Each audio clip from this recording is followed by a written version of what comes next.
Drugs case విచారణపై పలు ఆరోపణలు వస్తుండటంతో Telangana excise and enforcement director Akun Sabharwal వివరణ ఇచ్చారు. డ్రగ్స్ కేసు విచారణలో చట్ట ప్రకారమే ముందుకు సాగుతున్నామని చెప్పారు. ఇప్పటి వరకు 27 మందిని క్వశ్చన్ చేశామని, విచారణ అంతా వీడియోగ్రఫీ జరుగుతోందని అన్నారు. విచారణ అనంతరం ఆ వీడియోలు సీల్ చేసి భద్రపరుస్తున్నామని, వాటిని కోర్టుకు అందిస్తామని కూడా ఆయన వెల్లడించారు. ఒక్కరి దగ్గర కూడా సుప్రీంకోర్టు మార్గదర్శకాలు దాటలేదని స్పష్టం చేశారు. నోటీసులు ఇచ్చిన 2 లేడీస్కు ఎక్కడ కావాలంటే అక్కడే ప్రశ్నిస్తామని చెప్పామన్నారు.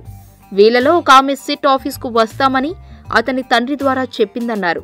విచారణలో నిష్ణాతులైన ఒక లేడీ ఇన్స్పెక్టర్ని కూడా ఉంచుతున్నామని, జయలక్ష్మి అనే ఒక లేడీ ఆఫీసర్ విచారణ టీంలో ఉన్న విషయాన్ని ఆయన స్పష్టం చేశారు.